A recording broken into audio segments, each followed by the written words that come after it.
ఈ శ్రేష్టమైన ఉదయకాలమునకు ఏర్పాటు చేయబడిన దేవుని వాక్యాన్ని మనము చదువుకుందాం. సామెతల గ్రంథము 10వ అధ్యాయం 19వ వాక్యాన్ని మనం చదువుదాం. సామెతలు 10:19 వాక్యం. విస్తారమైన మాటలలో దోషముండక మానదు, తన పెదవులను మూసుకునివాడు బుద్ధిమంతుడు. దేవుని నామానికి మహిమ కలుగును గాక. మరి పెదవులను మూసుకునేవాడు బుద్ధిమంతుడు. సో చూడండి, కొన్ని సార్లు మన జీవితంలో మనము జరిగే పరిస్థితులు, సంభాషణలు, వీటిని బట్టి మన నోరు మన కంట్రోల్ మించి మరి మాట్లాడేస్తుంటుంది. మనం మాట్లాడకూడని మాటలు కూడా కొన్నిసార్లు మాట్లాడేస్తుంటాం. మన నోట్లో నుంచి బయటకు వచ్చిన మాటను మళ్ళా మనం వెనక్కి తీసుకోలేము. కానీ పెదవులు మూసుకోవడం అంటే నిశ్శబ్దంగా ఉండడం, మౌనంగా ఉండడము, అది బలమైన శక్తి కలిగింది. Power of silence. మనము మౌనముగా ఒక పరిస్థితిని ఎదుర్కొన్నప్పుడు మనం నిజముగా బుద్ధిమంతులమవుతాం, జ్ఞానవంతులమవుతాం. విస్తారంగా మాట్లాడేవాడు జ్ఞాని కాదు, కానీ పెదవులు మూసుకునేవాడే బుద్ధిమంతుడు అని దేవుని వాక్యం చెప్తుంది. హల్లెలూయా. దేవుని నామానికి మహిమ కలుగును గాక. మన పెదవులు మనం మూసుకోవడము సులువైన పని కాదు. ఎందుకంటే మన నోటిని ఏ విధంగా తెరవాలని, తెరివింప చేయాలని మరి సాతానుడు మనకు బాధ పెట్టే మాటలు, దుఃఖపరిచే పరిస్థితులు, ఇబ్బందికరమైనటువంటి సమస్యలు వాడు తీసుకొని వస్తూనే ఉంటాడు. ఆ సమయంలో మనము ఎలా ఉండాలంట? పెదవులు మూసుకోగలగాలి. హల్లెలూయా. మన పెదవులు మనము మూసుకొనగలిగితే మనము బుద్ధిమంతులమవుతాము అని దేవుని వాక్యము సెలవిస్తుంది. హల్లెలూయా. మరి మనము మన పెదవులు మూసుకునే అనుభవాలు మనకున్నాయా? అనగా మన యొక్క మనస్సును మనము కంట్రోల్ చేసుకోగలుగుతున్నామా? లేదా మరి విస్తారమైన మాటలు మాట్లాడడం వల్ల ఇబ్బంది పడుతూ ఉన్నామా అనేది మనము గమనించుకోవాలి. నీవు బుద్ధిమంతుడిగా ఉండాలంటే నిశ్శబ్దంలో ఉన్నటువంటి, మౌనంలో ఉన్నటువంటి శక్తిని, మేలును నువ్వు రుచి చూడాలంటే మనం మౌనంగా ఉండడము ఎంతో మంచిది. హల్లెలూయా. చూడండి, అదే సామెతల గ్రంథము 17వ అధ్యాయం. సామెతలు 17వ అధ్యాయము 27వ వచనం మనం చదువుదాం. 27వ వచనం. మితముగా మాట్లాడువాడు తెలివి కలిగిన వాడంట. హల్లెలూయా. మితముగా, లిమిట్గా అవసరమైన స్థలములోనే మాట్లాడే అనుభవం, అవసరమైతేనే మాట్లాడడం. అటువంటి వ్యక్తి ఎవరు? తెలివి కలిగిన వాడు. హల్లెలూయా. శాంత గుణము గలవాడు, వివేకము గలవాడంట. చూసారా? మితంగా మాట్లాడేవాడు ఎటువంటి వాడు? తెలివి గలవాడు, శాంత గుణము గలవాడు, వివేకము కలిగిన వాడు. దేవుని నామానికి మహిమ కలుగును గాక. కాబట్టి ఇందాక మనం చూసిన దగ్గర ఏం చూస్తున్నాం? పెదవులు మూసుకునేవాడు బుద్ధిమంతుడు. మరి ఇక్కడ ఏం చెప్తుంది? తెలివి కలిగిన వాడు, శాంత గుణము కలిగిన వాడు, వివేకము కలిగిన వాడు. దేవుని నామానికి మహిమ కలుగును గాక. కాబట్టి నీవు బుద్ధిమంతుడిగా, తెలివి గలవానిగా, శాంత గుణము కలిగిన వానిగా, వివేకము కలిగి జీవించే విధంగా మార్చగలిగేది మనము మౌనముగా ఉండడం, లేదా మన పెదవులు మూసుకోవడంలో ఉంది. హల్లెలూయా. మితముగా మాట్లాడడంలో ఉంది. మన నోటి మాటల చేత మనం పట్టబడిపోతామని దేవుని వాక్యం చెప్తుంది. మన నోటి మాటలు మరి మనకు మేలు కానీ కీడు కానీ చేయగలవని దేవుని వాక్యం చెప్తుంది. మరి ఆ సామెతలు 18వ అధ్యాయము మరి 21వ వచనంలో చూస్తే జీవ మరణాలు నాలుక వశం అంట. నువ్వు జీవించాలన్నా, నీవు మరణించాలన్నా నీ నోటిని నువ్వు ఎలా వాడుతున్నావో, నీ నోటిని ఏ విధంగా ఉపయోగిస్తున్నావో దాని మీదనే ఆధారపడి ఉంది. కాబట్టి దేవుని బిడ్డలైన మనము మన నోటిని ఎలా ఉపయోగించుకుంటున్నాం, ఎలా మన నోటిని వాడుతున్నాం? మనము ఎమోషన్ అయిపోయి మాట్లాడకూడని మాటలు కూడా మనం మాట్లాడేస్తున్నామా? అజ్ఞానముగా మనం మాట్లాడేస్తున్నామా? ఆ నోటి మాటల యొక్క ఫలాన్ని మనం అనుభవించే వారిగా, మరి వ్యర్థులుగా మనం మారిపోతున్నామా అనేది మనము గమనించుకోవాలి. దేవుని బిడ్డలు బుద్ధిమంతులుగా ఉండాలి. దేవుని బిడ్డలు తెలివి గలవారిగా ఉండాలి. దేవుని బిడ్డలు శాంత గుణము గలవారిగా, వివేకము కలిగిన వారిగా ఉండాలని దేవుడు కోరుకుంటున్నాడు. ఈ గుణాలన్నీ ఎవరిలో ఉంటాయంటే, ఎవరైతే జ్ఞానము కలిగి మాట్లాడతాడో, ఎవరైతే మౌనంగా ఉంటాడో అటువంటి వ్యక్తి మట్టుకే ఇటువంటి తెలివి కలిగి, బుద్ధి కలిగి పరిస్థితులను ఆలోచించి వాటిని ఎదుర్కోగలరు. చూడండి, 2 సమూయేలు గ్రంథంలోకి మనం వెళ్దాం. 2 సమూయేలు గ్రంథం, 2 సమూయేలు 16వ అధ్యాయము 5-6 వచనాలు మనము చదువుదాం. 5-6 వచనాలు. రాజైన దావీదు బహూరీము దాపునకు వచ్చినప్పుడు సౌలు కుటుంబీకుడగు గెరా కుమారుడైన షిమి అను ఒకడు అచ్చటి నుండి బయలుదేరి వచ్చెను. అతడు వెంట నడుచుచు దావీదును శపించుచు, జనులందరూ బలార్జులందరూ దావీదు ఇరుపార్శ్వముల నుండగా రాజైన దావీదు మీదను అతని సేవకుల మీదను రాళ్ళు రువ్వుచూ వచ్చెను. చూసారా, ఇక్కడ రాజైన దావీదు తన సైన్యముతో మరి నడుస్తూ వెళ్తుండగా, మరి దావీదుకు ముందున్నటువంటి సౌలు రాజు యొక్క బంధువు అయినటువంటి షిమి అనే వ్యక్తి ఏం చేస్తున్నాడంట, దావీదును శపిస్తూ ఉన్నాడు, దావీదును దూషిస్తూ ఉన్నాడు, దావీదు మీద సేవకుల మీద రాళ్ళు వేస్తున్నాడంట. మరి చూడండి, ఒక రాజు నడిచి వస్తూ ఉంటే ఆయన కూడా ఒంటరిగా రావడం లేదు, సైన్యం వెంట పెట్టుకునేసి వస్తున్నాడు. సైన్యం వెంట పెట్టుకొని వస్తుంటే అతని మీద, రాజు మీద రాయి వేస్తున్నాడంటే మరి అప్పుడు దావీదు పరిస్థితి ఎలా ఉండాలి? ఒక్క క్షణం ఒక ఆజ్ఞ కనుకిస్తే అతని వెంట ఉన్నటువంటి శూరులైనటువంటి యోధులు పోయి అతని తలను తెగగొట్టేస్తారు, ఆ షిమి యొక్క తలను. అంత అధికారము దావీదుకునింది. మరి దావీదుని దూషిస్తూ, దావీదు మీద రాళ్ళు వేస్తూ ఈ యొక్క షిమి అనేటువంటి ఒక సామాన్యమైన వ్యక్తి దావీదుని శపిస్తూ వస్తూ ఉన్నాడట. దావీదు మరి ఒక్క మాట కూడా ఎదురు మాట్లాడకుండా ఆయన మౌనముగా ఆ పరిస్థితిని గమనిస్తూ ఉన్నాడు.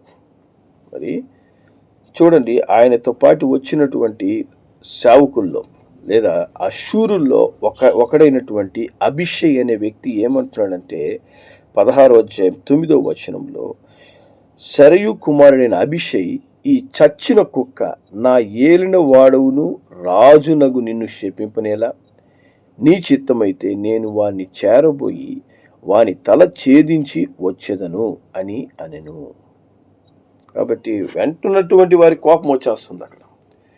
అరే రాజా, నిన్ను శపించేంత ధైర్యం వాడికి ఎలా వచ్చింది? నిన్నే శపిస్తాడా? మరి ఖచ్చితంగా మనము పగ సాధించాల.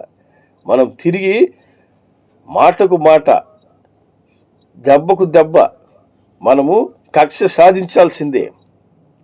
చాలాసార్లు మన జీవితాలు కూడా సాతానుడు ఏం చేస్తాడంటే, ఇటువంటి పరిస్థితులను ఏర్పాటు చేసి కొంతమంది మనుషులు మనకు విరోధిగా నిలబెట్టి వాళ్ళ ద్వారా మనలను విపరీతంగా బాధిస్తాడు, విపరీతంగా వేధిస్తుంటాడు. మరి అటువంటి మనుషులు చేసే క్రియలు మనం చూస్తున్నప్పుడు మనకు కట్టలు తెంచుకునే కోపం వచ్చేస్తుంటుంది. ఇంకా అది సొంత వారి ద్వారా ఆ సమస్య క్రియేట్ అవుతున్నప్పుడు ఆ వేదన ఎట్లుంటుందంటే, ప్రతి క్షణము ఆ పరిస్థితిని, ఆ సమస్యను మనం ఎదుర్కొంటున్నప్పుడు మనం దాన్ని ఏ విధంగా జయించాలి, ఆ వ్యక్తిని ఎలా ఓడించాలనేటువంటి కసి మనలో పెరిగిపోతుంటుంది. ఆ సమయంలో మరి తొందరపడి ఏం చేసేస్తారు, మనుషులు తొందరపాటు పనులు చేసేస్తుంటారు. చాలామంది మనుషులు ఒకరి మీద ఒకరు దాడి చేసుకుని ఉంటారు, చెడ్డ మాటలు మాట్లాడుతుంటారు, గొడవలు రచ్చలు పెరిగిపోతుంటాయి.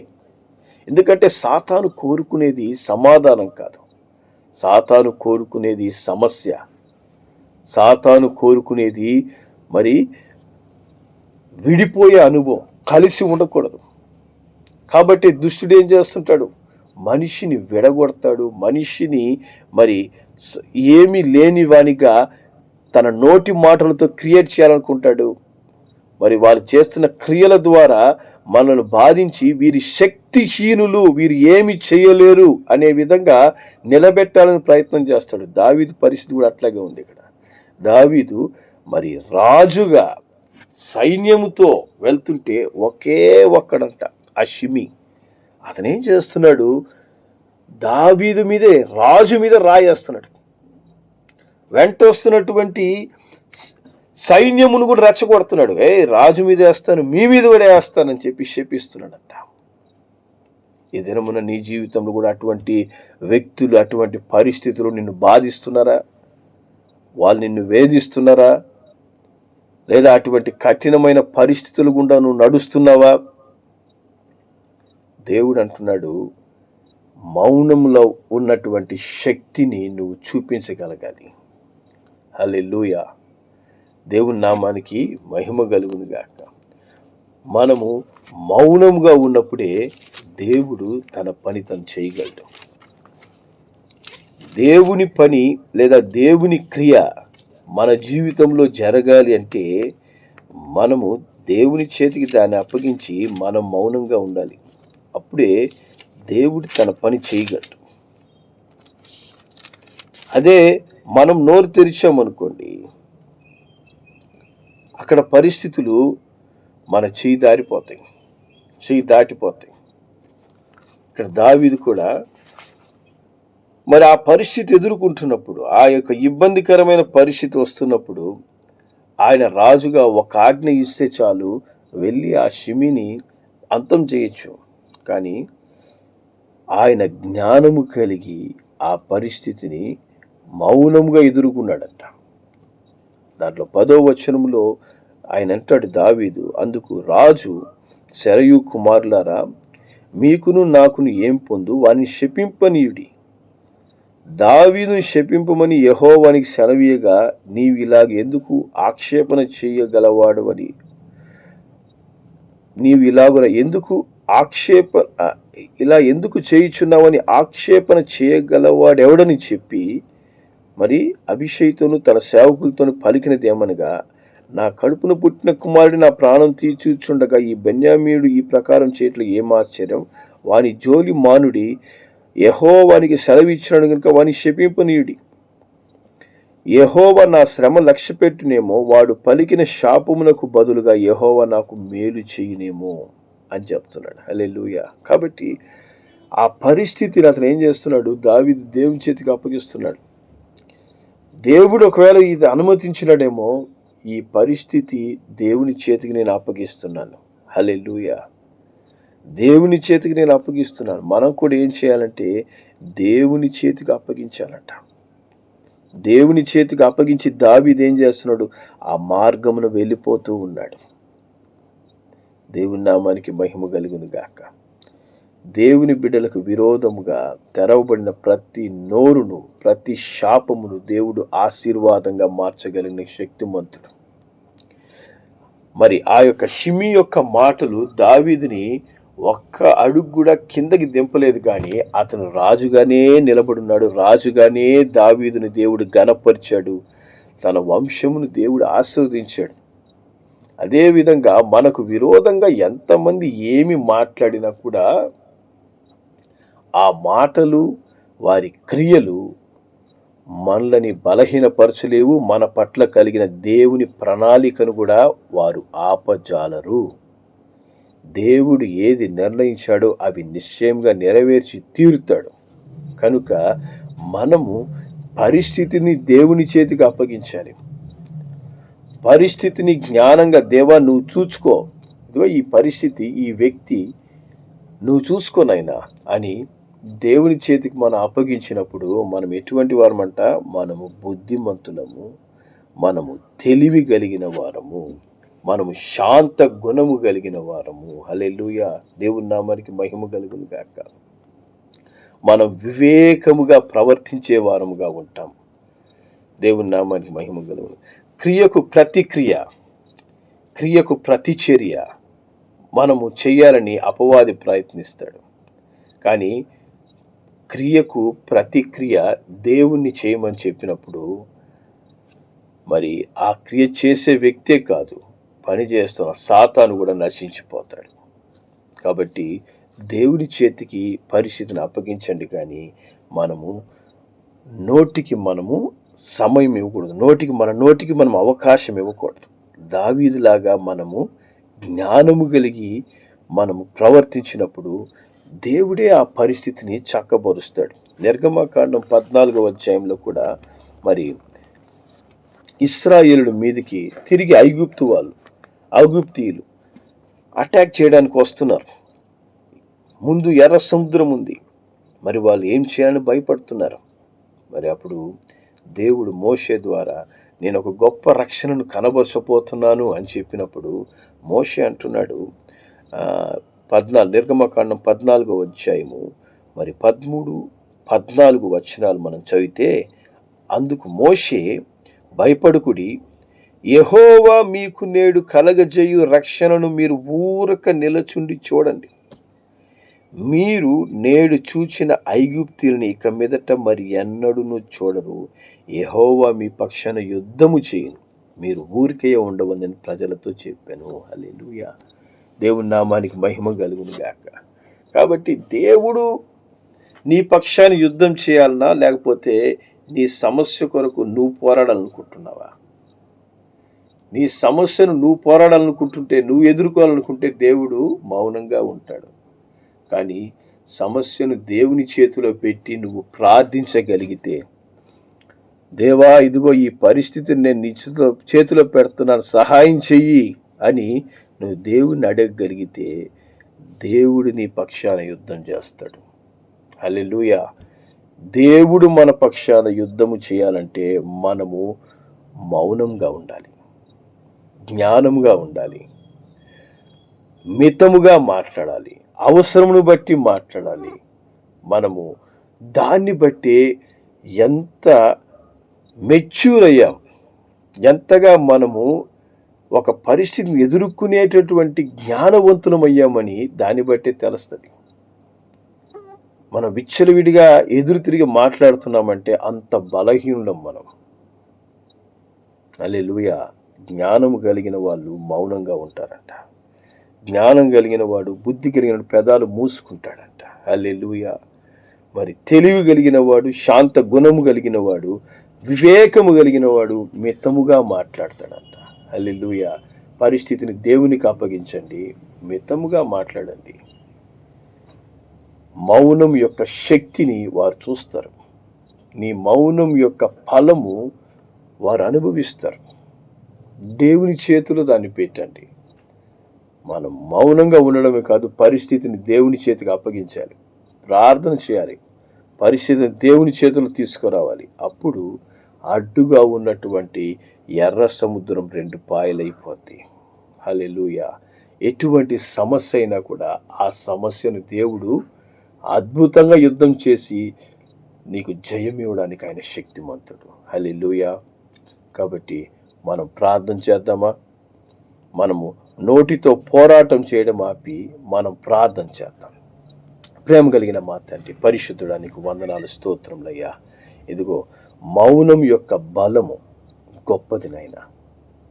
దేవా తండ్రి, దుష్టుడు పరిస్థితులను, వ్యక్తులను అయినా మాకు విరోధముగా లేపి అయినా వ్యర్థమైన మాటలు మాట్లాడేందుకు మమ్మల్ని ప్రేరేపిస్తూ ఉండగా, మాకు విరోధంగా నిలుస్తూ ఉండగా, తండ్రి ఆ దినమున దావీదు షిమి శపిస్తూ ఉండగా ఆయన రాజుగా ఉండి మౌనముగా దాన్ని ఎదుర్కొన్నాడు. అదేవిధంగా తండ్రి మేము పరిస్థితులను జ్ఞానం కలిగి ఆయన మరి మితముగా మాట్లాడేందుకు తెలివి కలిగి ఆయన తండ్రి వివేకము కలిగిన వారముగా దేవుని చేతికి అప్పగిస్తూ నాయన ఆ పరిస్థితిని మేము ఎదుర్కొనేందుకు సహాయం చేయండి. దానివలన నైనా మేము మా తరపున దేవుడే యుద్ధం చేసి పరిస్థితులన్నీ చక్కపరచబోతున్నది. నీకు వందనాలు. నీ బిడ్డలు ఎదుర్కొంటున్న ప్రతి పరిస్థితి, ప్రతి శోధనలో దేవుడు వీరి పక్షమున యుద్ధము చేయునుగాక. ప్రతి శత్రు క్రియలు ఎర్ర సముద్రం 2 పాయలైపోయినట్లు శత్రు క్రియలు నశించిపోవునుగాక. నీ బిడ్డలు అద్భుతమైన విజయాన్ని పొందుకొందురుగాక. దేవుడు వీరి పక్షమున యుద్ధము చేస్తున్నాడని శత్రువు గుర్తించునుగాక. అట్టి అసాధారణమైనటువంటి విజయాలు నీ బిడ్డలకు మీరు అనుగ్రహించి అయినా మీరే నీ బిడ్డల పక్షం నీ కార్యం నెరవేర్చారని చేస్తున్న కార్యముల ద్వారా మహిమ పొందుకోమని యేసు నామములో ప్రార్థించి దీవిస్తున్నాను తండ్రి. ఆమేన్.